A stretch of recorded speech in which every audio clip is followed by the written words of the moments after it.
Okay, everybody, we are back again, and today we finally are at doing this. We finally have the first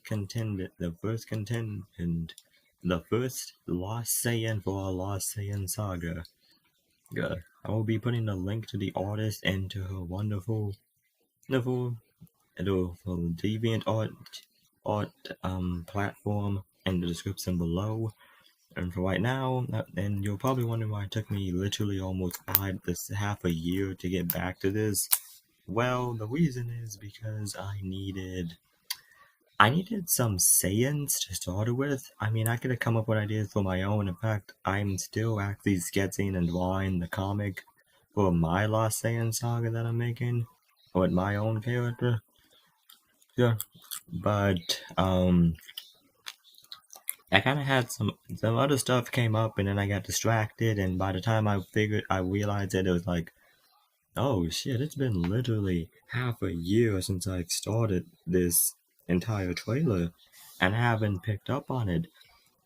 I'm going to turn into one of those, I'm going to turn into Disney or something. So then I was like, okay, you know what? These people are willing. I can make their stories come more to life than they did. More to life than they more to life than they did is what I would say if I was pompous, but like, no, I'm not gonna say that. What I'm trying to say is that we all are making this come to life, and I would like to thank Tara Crew. I would like to thank Tara Kruger for her for the uh, permission to present her OC Asuka. So without further ado, we will now get into the start and the tale of the Lost Saiyan known as Asuka. So Asuka's story starts off in Universe 9, believe it or not. And here, and as you can see in this panel that the Saiyans in Universe 9 look slightly different than the Saiyan from Universe 7. We'll get into that Saiyan from Universe 7. Their hair is orange and their tails are orange. And orange is like the predominant color of the planet. So once Asuka is born, her parents essentially, well, if you thought Vegeta had it rough at the beginning, then you would want to hear this. Asuka's parents, and essentially when she was born, and her mother, first of all, she was born on accident because she was born on accident, and by Akane. Akane is Asuka's mother. She got pregnant with Asuka and she wasn't happy about it.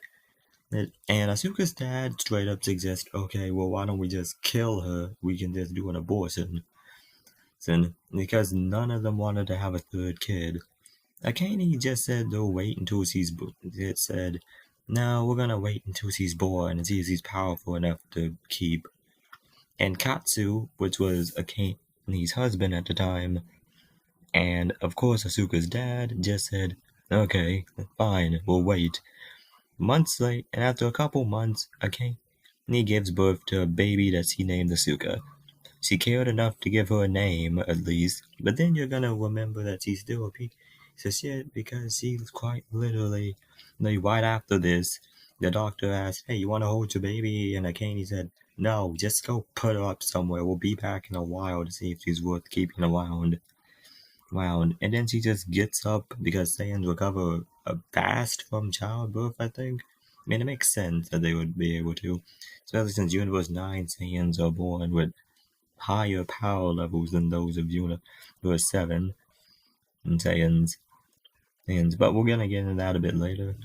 And then after they are born, then Katsu and Akane leave, and then they literally leave for about 2 years at a time, and then they come to see the daughter's power level, and then they see that she was strong, to see if she was strong to keep around, until they realize, wait, what? Okay, wait, no, not 2 years. They leave for about 2 months, then they come back, and then they realize that she literally hasn't gotten any stronger. She's still at around the single digits like Goku was when he was born. Katsu just told Kaney that a true Saiyan would have gotten stronger by now. See, I knew we should have killed her when we had the chance. Then then Kaney just turns to her husband and says, "Yes, I guess you were right. She is a disappointment. Oh well, we're just gonna have to kill her after we come back from the mission." Then both of them leave off to go conquer a world or something. However, Akane and Katsu's two other children, which they surprisingly care about, I'm surprised too. So Nari and Takeo, they're called Nari and Takeo. Takeo looks at his. They were both upset because they didn't want their sister to die. They actually cared because unlike their parents, they actually cared about her.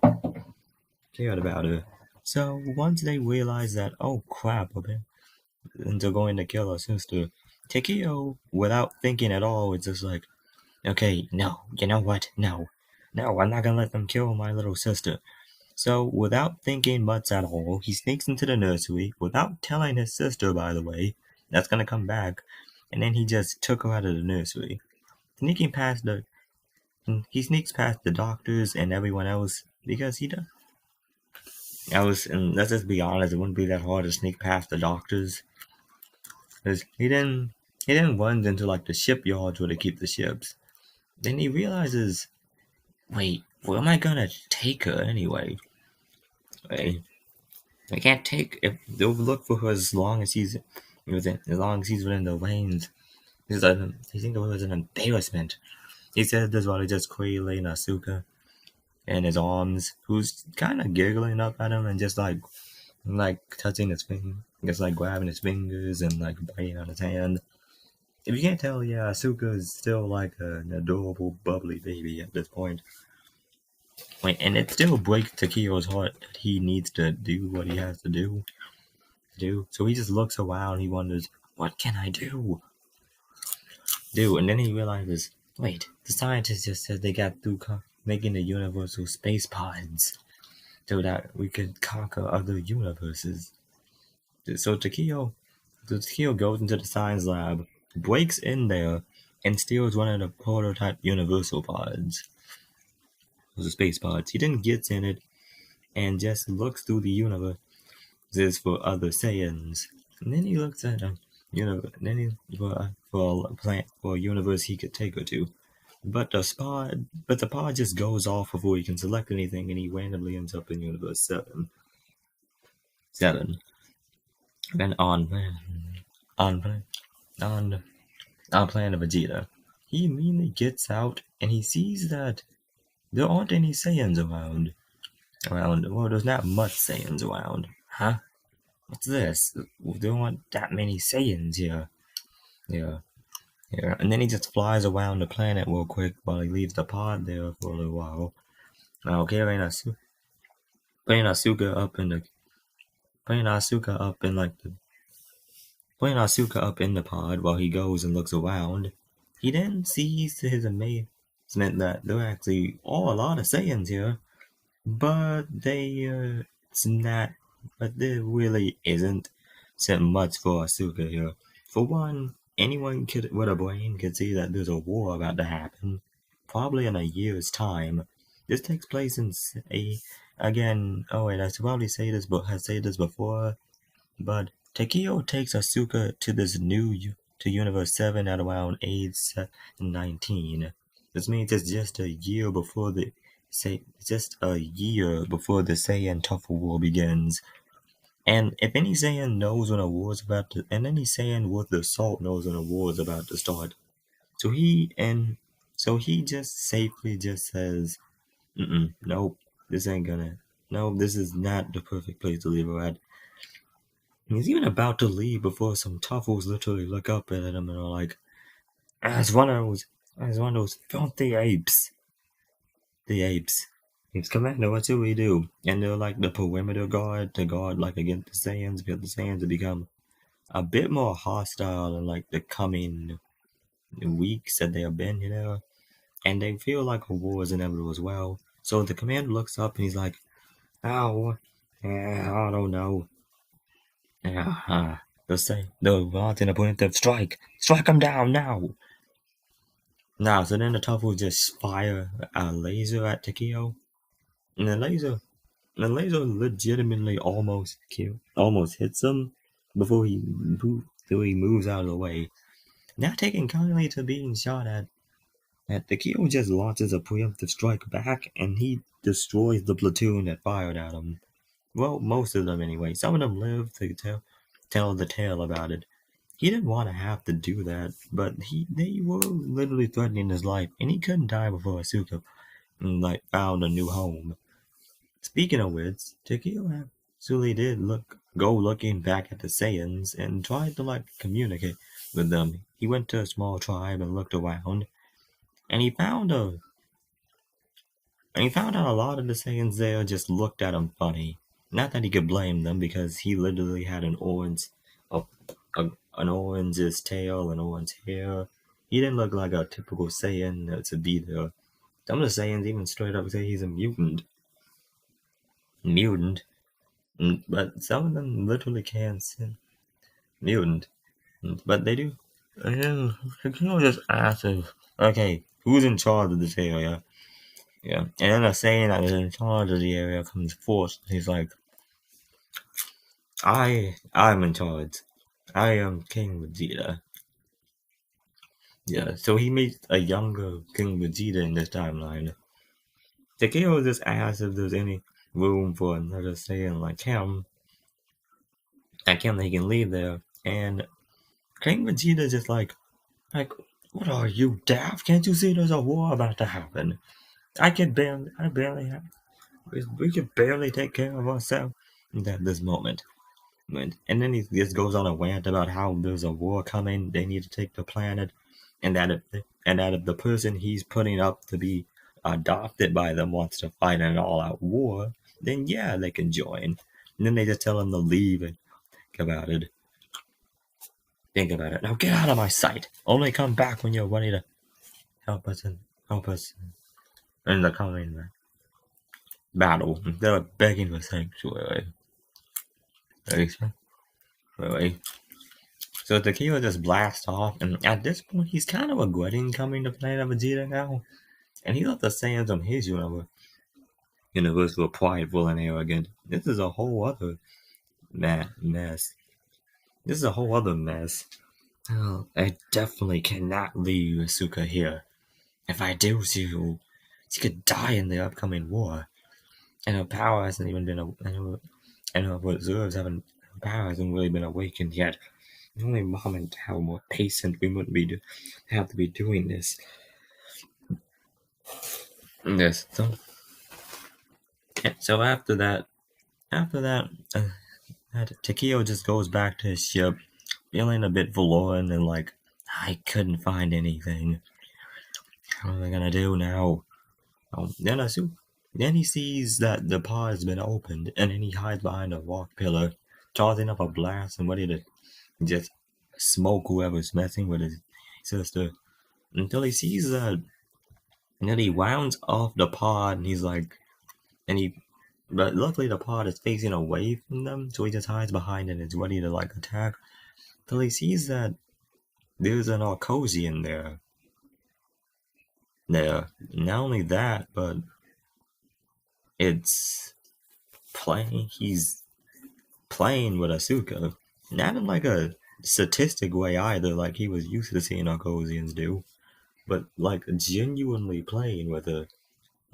Asuka was laughing her head off, she was swinging from his tail with her tail, and he was just sitting there and letting it happen. He was just playing with a new friend.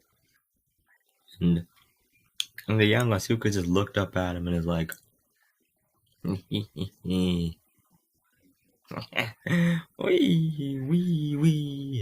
And then he's just swinging around on his tail, and he's just watching her. Then Takeo just approaches him, and he's like, hey, sir, what's your name? And the Arcosian turns around a bit baffled, and then he sees a family resemblance between the two. And then he just calms down. He's like, oh, my apologies. I just simply found this young Saiyan child in the pod, and me and my team was sent here to investigate the waging war on planet plant. We didn't really know what was happening at the time, and we have decided that depending on who wins this opposition, we should approach them with a proposition for employment. Well, not really employment, considering they won't really have much of a choice. It's more like an annexation. Then Takeo just holds his hand up like that, and he says, "Okay, how about we skip all that, and you just tell me your name." And then the Frost Demon is like, well, not Frost Demon, but like your Cozy, and it's like, "Oh, sure, you can call me. My name is Glacier." Yeah. Takeo just nods, and then he turns to the infant Saiyan that's still his infant sister that's still swinging on his tail, and he's like, "Nice to meet you. Nice to meet you, Glacier. My name is Takeo. My name is Takeo, and well, I'm here looking for a home for my younger sister, but this is no place for her. She can't stay here. The Saiyans and these toughs are going to war. One of them actually shot at me, and I had to destroy a platoon just to save myself."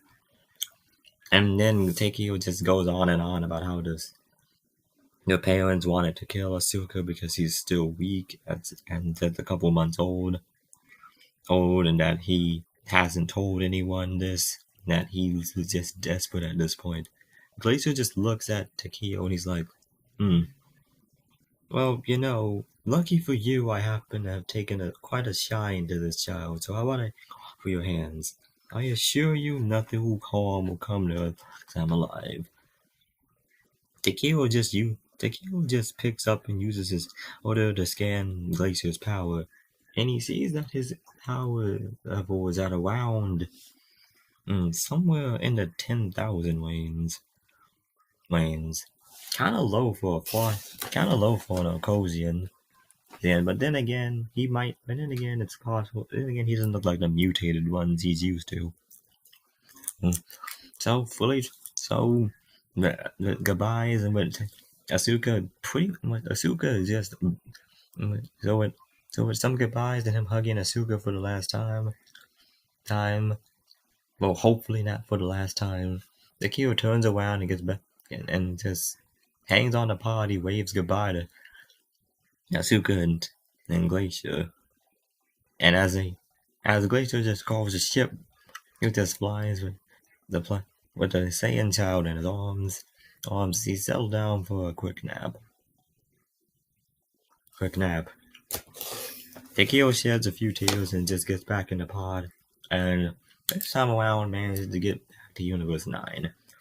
Well, Glacier calls down a ship to take him back to his home of Arcosia.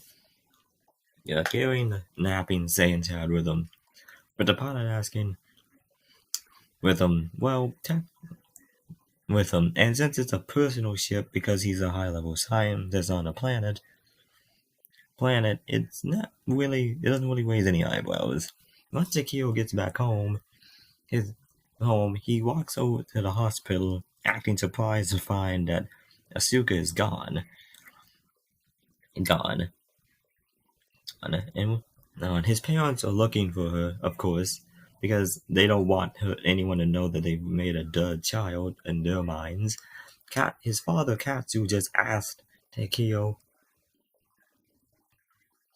and Nari, his other sister, Takeo's others, both his son and daughter, where they are. Takeo, of course, lies to him and says that, and he forces it out, and he says, "Well, father, you see, I didn't want you and mother to have much work to do, so I executed Asuka myself."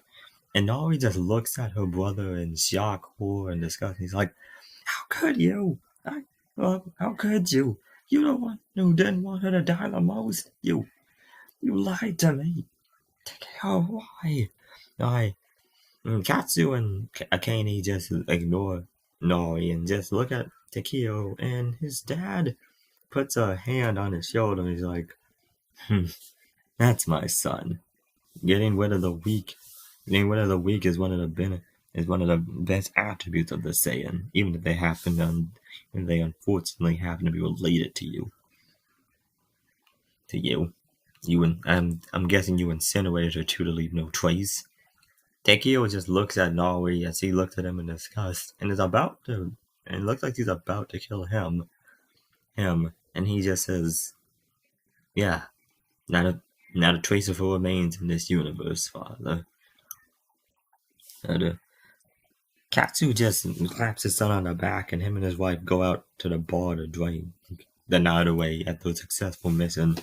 Akane just saying how proud he is of Kikyo's ruthless nature, saying he's a true Saiyan. And Nari's just looking up at him as the parents leave. And of course, the parents don't come back to like the next day. So that night, Nari just packs her stuff. And she's about to just fly off in one of the pods when Tekio tries to stop her. And she just points a immediate key blast at him and says, "Don't come near me, you lying, monstrous bastard! How could you just kill her like that? You murdered her, and you said you didn't want her to die." Tekio just looks at him. He's like, "No." He's like, "No, no, I didn't kill her. I promise. It's just I needed to say that to get them off their backs. She's not dead.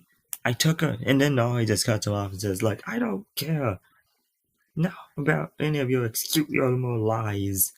You keep lying to me, and I will never forgive you for what you've done. And I'll never forgive them for being proud of you for what you've done. I no longer want anything to do with this family. I'm leaving." And then Takeo just like, "Please, no, you have to believe me. You can't just leave, please. I already lost one sister. I can't lose another one." And then she just turns her back to him and just and lifts up her tail in a dead manner, and she's like, "You already have. Goodbye, brother." And then she just gets in a pod and she shoots off, and Takeo just left there to like lament at his lack of foresight, and just realizes he's going to have to live with this mistake.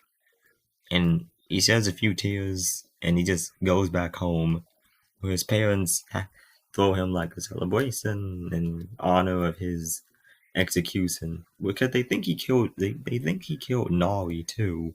Now, possibly because he tried to fight him due to the stairs and he won. So both of them are just celebrating the single child now being one of the strongest. Now being so strong. Takeo takes no joy in the celebration. And Boyson. So now we get back. Now we're going to get back to Akane, Katsu, Takeo, and Nari in another installment. That's where the story ends for this segment.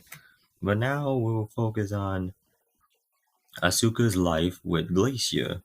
Now Glacier was carrying the infant Asuka up to his house after like a day of space travel.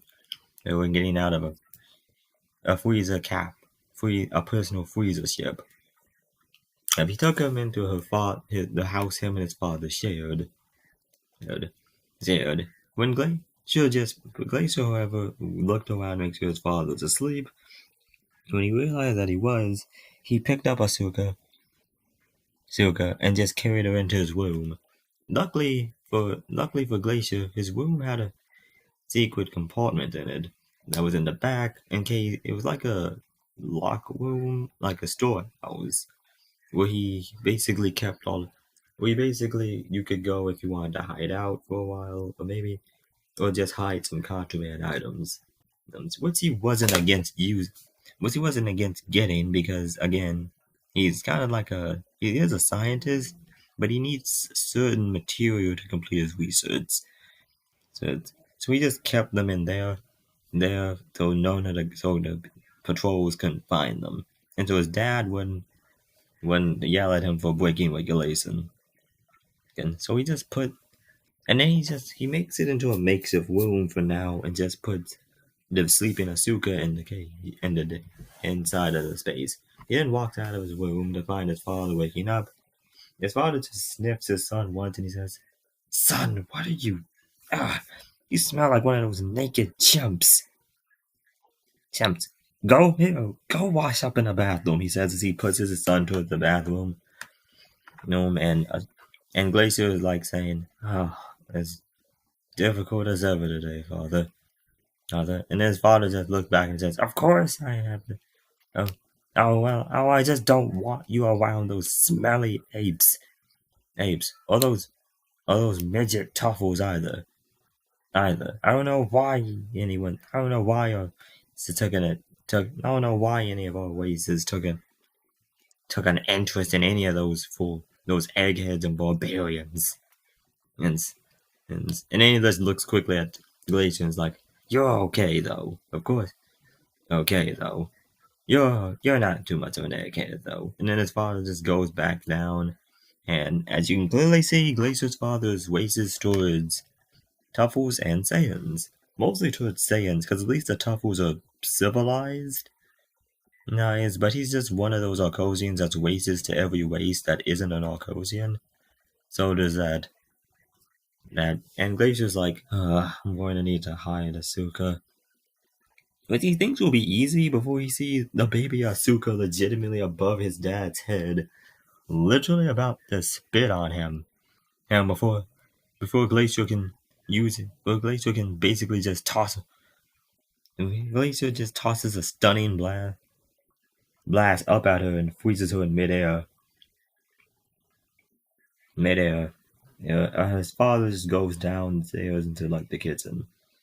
Glacier then grabs Asuka, and just carries her back to his room, and he sits her on the bed.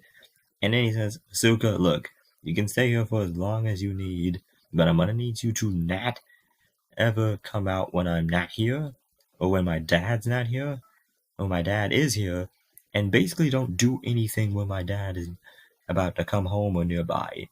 He hates any other race that's not an Arcosian, and if he sees you, he will make me kick you out, and I don't want that to happen, okay, Asuka?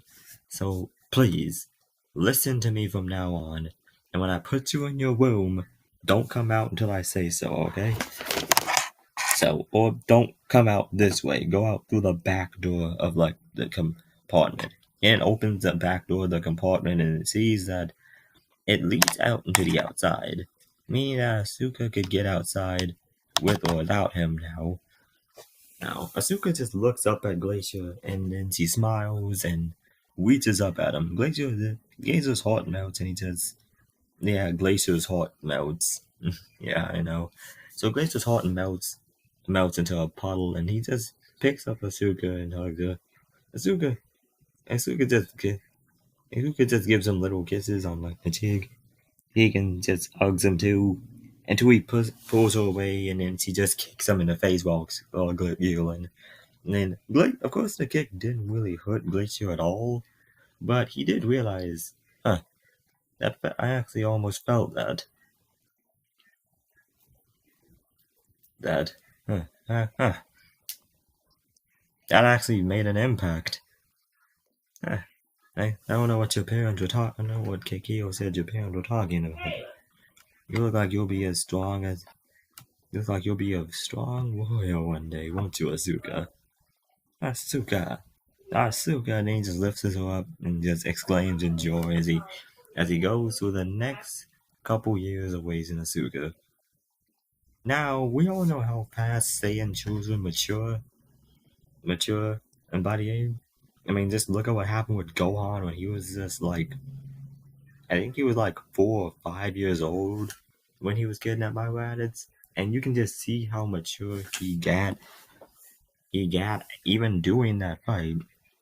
Now imagine after that fight. Alright. And so over the years, Glacier just takes care of Asuka. He's buying her clothes. her clothes, and taking her on walks, calling it Saiyan. But he calls it like taking her on walks. He of course makes sure to hide her tail while they're walking so nobody can think he's a Saiyan. And people just think he's just maybe started a babysitting. And when people ask, he just says, "Oh well, I started a babysitting service on the side." And they're like, "Ah, really? I didn't." Oh well, I couldn't stand it, but you do you, man. And he like takes her walking and buys her treats when she's good, and forbids her from going with him on missions when she's bad. Which is more, and the latter is more often than not because Asuka is kind of like the epitome of a tomboy, like all female Saiyans. And when Glacier's not looking, she's out making a ruckus. And causing damage for everyone around town. Of course, making sure to hide her tail as he does it. Does it because he doesn't want too many people asking too many questions. He goes around town looking at everything, using the money that Glacier gave her to buy tons of food, and there goes half of Glacier's paycheck essentially. Because you need to take care of a growing Saiyan woman, and we all know that. And you can just ask Chi-Chi and Bulma. That's not gonna be frugal living. That's gonna be expensive as hell. So Asuka, when she is like 3, Glacier decides, you know what? Okay, I guess I'll take you on like a less dangerous mission. And then he takes Asuka with him on like his scientific exploits.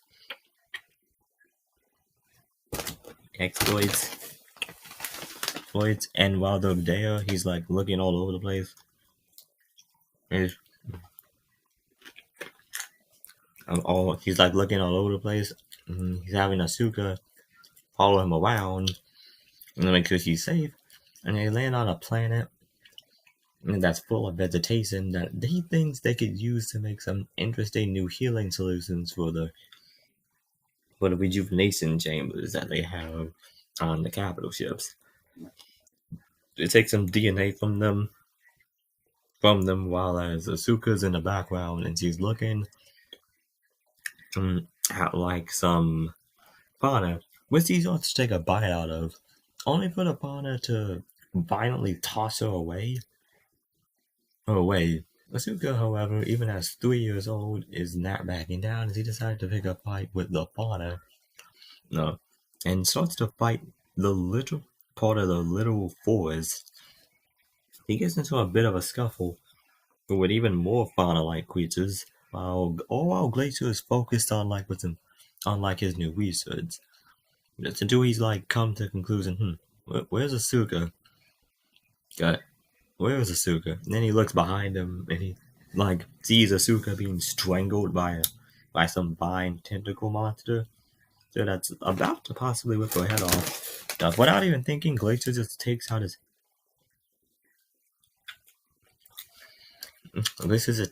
flame. Glacier just ignites his flame sword. His flame blade, and like it's kind of like a keyblade, but he has flames around it.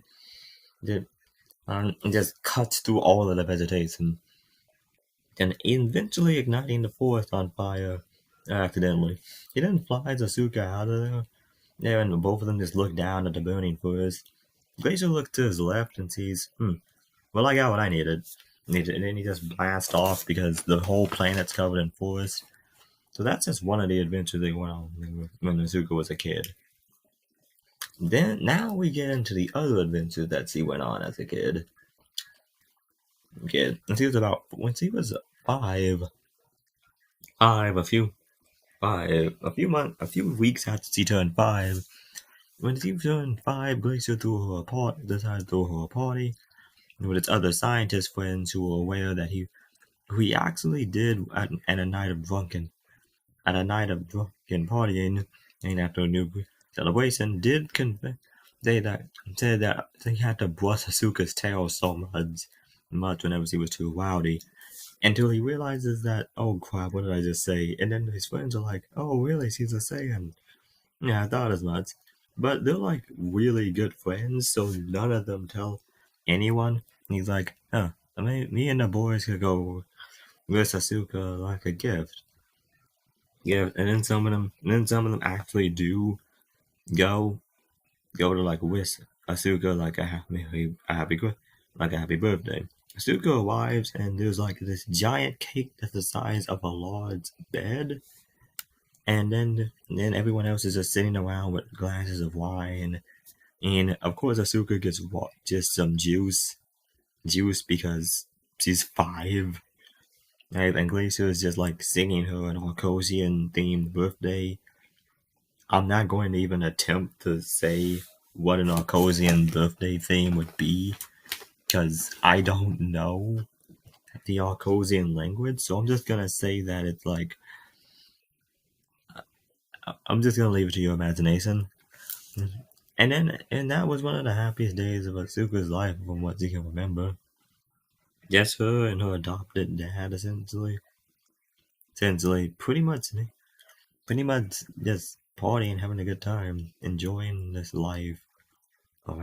She still does remember Takeo. She doesn't remember his name, but she remembers his face and his energy. Mm-hmm. Out of partying, and everyone's like taking out these scanners and are like, "Hey, I bet my power level's bigger than yours." And they scan this power level, and it realizes that the scientists actually have quite a bit of power, because they're scientists, but they're still, well, somewhat, they're still soldiers, of course. They still have some combat training. It's just not their main forte. So the scientists just scan each other's power, and they're like, wait a minute. And then we get ranges from like 3,000 to 7,000 to 10,000 to even higher to slightly higher. And then they scan Glease's power, and they realize that, when did you get a power level of 15,000? And Glacier's like, well, I guess I did do a 15,000 bit of training done on the side, and I've been going to some hostile planets so far.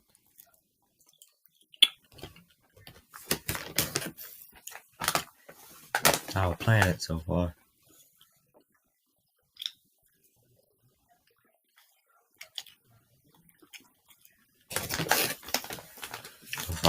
And then they're like, I saw Glacier.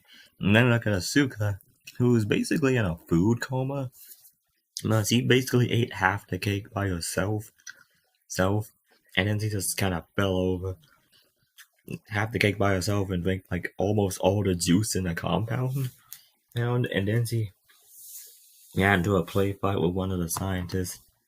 Just that Glacier knows. And then he's like, then she just like conks out and he's like, hey, let's scan her real quick. And then everyone just turns the scanners to Asuka. And then they realize, Glacier, yeah, what is it? Yes, yeah, what is it? What have you been doing to this girl? He says he had like a power level in like the single digits when you first found her. And Glazer's like, yeah, have you been training her or something? Well, not really, just been doing some mock sparring. And it's just like a little isometrics with me holding my hand down on her while she tried to lift it. And then maybe some flying lessons for speed, but like nothing too intense. Why? Because I know last time you scanned her like a little while ago, before you went to that planet, and then just a couple months later, you said she was at least at a power level of around 200, and now she's literally over at 1,500 right now. And I highly doubt she's done any intense training since then. And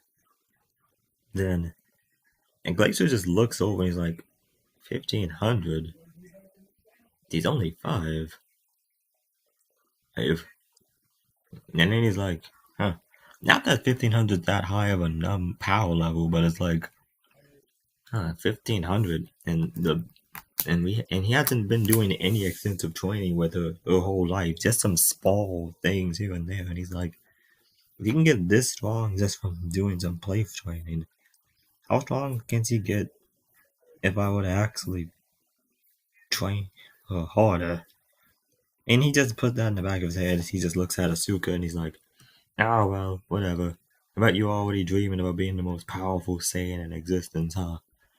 He just scratches her full belly, and Asuka, Sleep just smiles and draws a bit and just like moves her leg up and down. All the time to like laugh at it, and then into it, and then he wakes her up and just takes her back to like the base and the compound. To the compound that with his dad, but he miscalculated when he would be home. He came with Asuka on his back, and his dad like opens the door, and he sees his son carrying a child. Now this could be his babysitting career that he was talking to him about, so he just ignores it and just lets him come in. Glacier thinks he's in the clear until Asuka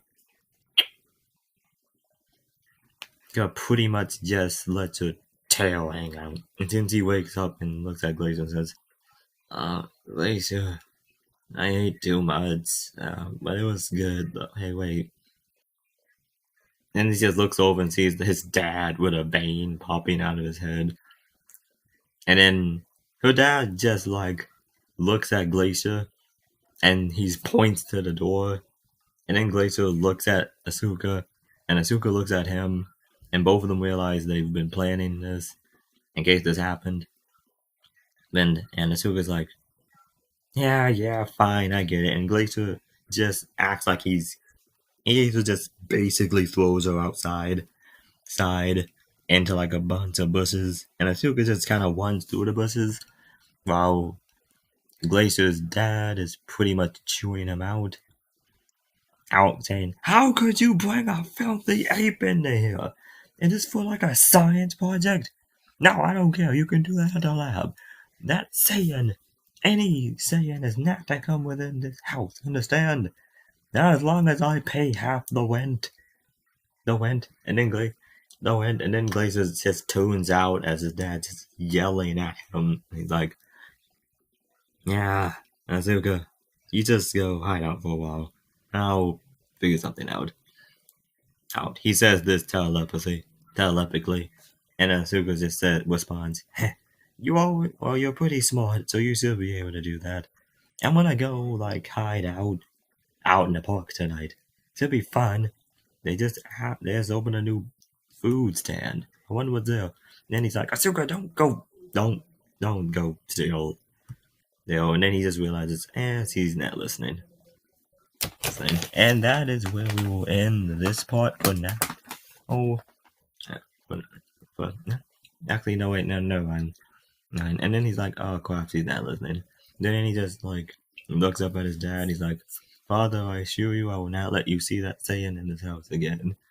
And so I was like, good, say that you do. Now come on, food's ready. Right, the servant just delivered some excellent, exquisite cuisine that I know you'll love. And then Glacier just follows him and he smiles like, yeah, you don't have to see her, but she'll most likely still be here. And then he just follows him back inside.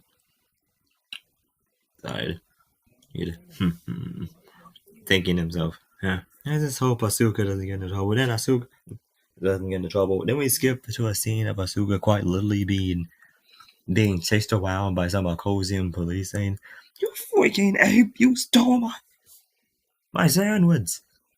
And Asuka just shoving the food in her mouth completely having digested the meal she just ate a few minutes ago. And then she just keeps running until she gets into a alleyway. it just runs down that, and then the cops just follow the Cosian police just follow her down there. They're shining some lights from their key spears until they realize they can't find her. Then they just realize, yeah, whatever, it's fine. Yeah, whatever. Yeah, we lost her. Then they just leave, realizing they can't find her. Asuka just kind of, Asuka, but only for Asuka to pop up from a gutter on the side of a building, come out, crawl out, and just pull out the carton of donuts he also stole from the officers, and he just begins to eat it all, and he just begins to eat all of them herself, and realize, and then she starts to think to herself, camping out is fun, fun. Yeah, camping out is fun. What's Glacier is here? He loves these jelly-filled ones. And then while he's thinking of Glacier's, he just looks at like another donut that has frosting similar to Glacier's skin, and he's like, I hope I didn't cause too much trouble for him. Yeah, that's alright. Right? It's not like he's going to, he's not like he's gonna abandon me, right? As long as the both of us are together, life is going to be just fine. Fine.